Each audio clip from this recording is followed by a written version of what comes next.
और रुक करेंगे खबरों की ओर। बता दें आपको कि सर्दी का सितम पूरे उत्तर भारत पर टूट पड़ा है। पहाड़ों में बर्फ की मोटी चादर बिछ गई है।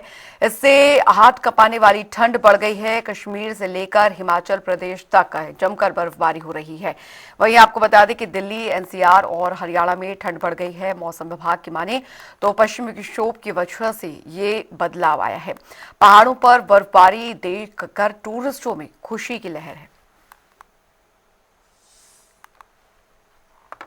ये आपको हम 8 तस्वीरें दिखा रहे हैं। आप देख सकते हैं जम्मू कश्मीर के अलग अलग जगहों की तस्वीरें हैं। बर्फबारी जो है वो यहां पर हो रही है।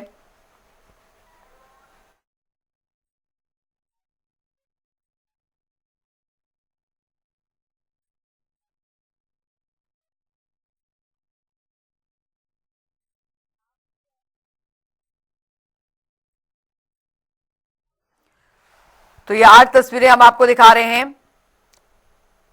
टूरिस्ट जो वहां पर पहुंच रहे हैं उन्हें काफी लुत्फ बर्फबारी का उठा रहे हैं। इस बीच पहाड़ों पर जमकर बर्फबारी हो रही है। जम्मू कश्मीर की बात करें, हिमाचल की बात करें, उत्तराखंड की बात करें तो जगह जगह पर जो बर्फबारी है उसका आनंद लोग जो टूरिस्ट वहां पर पहुंच रहे हैं वो उठा रहे हैं।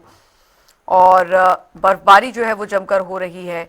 बता दें आपको कि जगह जगह पर जो टूरिस्ट हैं दूर दूर से वो पहाड़ों पर पहुंच रहे हैं और जमकर इस बर्फबारी। और हिमाचल की ये और तस्वीरें हम आपको दिखा रहे हैं। हिमाचल में भी आप देख सकते हैं किस तरीके से बर्फबारी जो है वो हो रही है।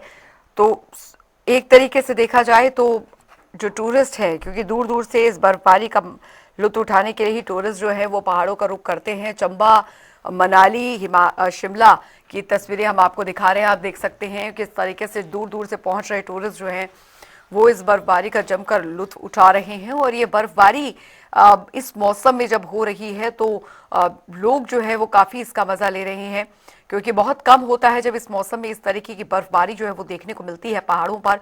और एक अलग ही जो आनंद है वो यहाँ पर लोगों को देखने को मिल रहा है।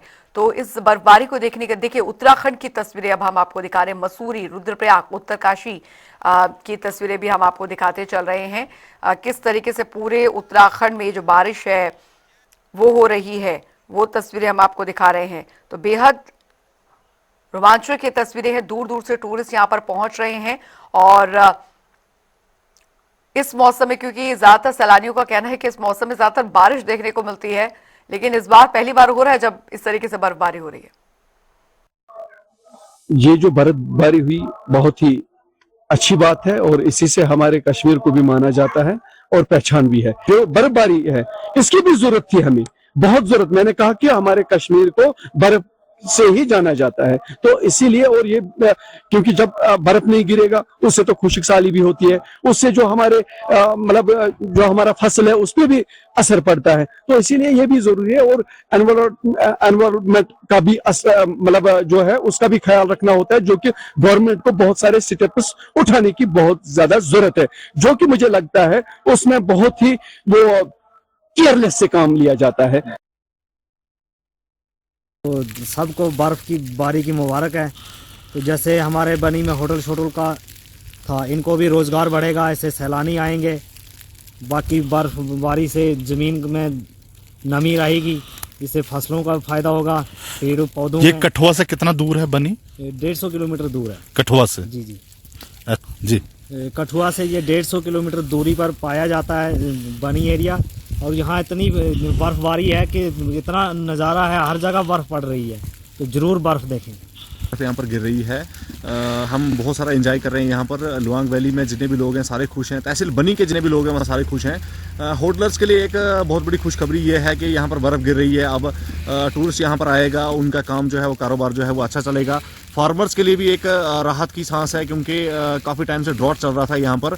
इस बर्फ़ की वजह से यहाँ पर फसल भी अच्छी उगेगी और फ्रूट्स में भी इजाफा देखने को मिलेगी। हमारे इस NH44 की जुरिसडिक्शन में 900 के करीब गाड़ियां जो है, जिसमें 350 जो है HMVs हैं और 550 जो है वो LMVs हैं, जो हमने सेफर लोकेशन पे रोकी हैं। क्योंकि आप देख रहे हैं कि इस वक्त जहाँ चंद्रपुर में स्नोफॉल हो रहा है, बहरहाल जो ओवरनाइट जो स्नोफॉल शुरू हुआ था उसके वजह से जो है बनहाल में 1 फुट बर्फ है, हमारे रामसू में कोई 6 इंच बर्फ है। डिगडोल तक यहाँ बर्फ जो है 3 इंच बर्फ एक्यूमुलेट हो गई है। तो because of this snowfall and intermittent rainfall in Udhampur, हमने जो है जो एज ए प्रिकॉशनरी मेजर जो है NH44 पर ट्रैफिक रोका है। इनफैक्ट डोडा किश्तवाड़ का भी ट्रैफिक रोका गया है, क्योंकि पुलडोडा में, बटोद में, नाशरी में जो है स्नोफॉल हुआ है, रोड कंडीशन स्लिपरी है। एज ए प्रिकॉशनरी मेजर जो है सारा ट्रैफिक रोका गया for the time being. Clearance का काम जो है साथ साथ में चल रहा है, क्योंकि स्नोफॉल कंटिन्यूस है, क्लियरेंस भी कंटिन्यूस है। But I appeal all the commuters, जो चाहे श्रीनगर बाउंड हो या डोडा किश्तवाड़ बाउंड हो, वो आप ट्रैफिक कंट्रोल रूम से, ट्रैफिक हेडक्वार्टर्स की एडवाइजरी फॉलो करें। जो ही क्लियरेंस आपको मिलता है अकॉर्डिंगली जो है अपना ट्रैवल आप प्लान। आई थी कि बगैर चेन के कोई गाड़ी सोनमर्ग की तरफ मूव नहीं करेगी। हम इनसे रिक्वेस्ट कर रहे हैं, जो ड्राइवर साहब नज़र आ रहे हैं, उनसे हम रिक्वेस्ट कर रहे हैं, चेन रखो, गाड़ियों में रखो चेन। फिर जहां आपको लगता है कि सिकेट हो रही है गाड़ी, वहां लगाएंगे। लेकिन यहाँ जब भी सुबह से हम इधर बैठे हैं, नाका लगा कर बैठे थे, हर जगह हमारा है, रोकते हैं गाड़ी को, चेन देखते हैं और छोड़ते हैं। आप खुद देख रहे हैं, आपने खुद आके जाकर आप यहाँ तक गगनगिर तक आए, गुंड से आगे बहुत सिकेट एरिया है। अब यहाँ है, यहाँ से जो गाड़ी जिसको चेन लगे हुई तो उसको छोड़ रहे हैं। इसका एज ए प्रिकॉशनरी मेजर कोई गाड़ी आज तक सोनमर्ग में फंसी नहीं है सर।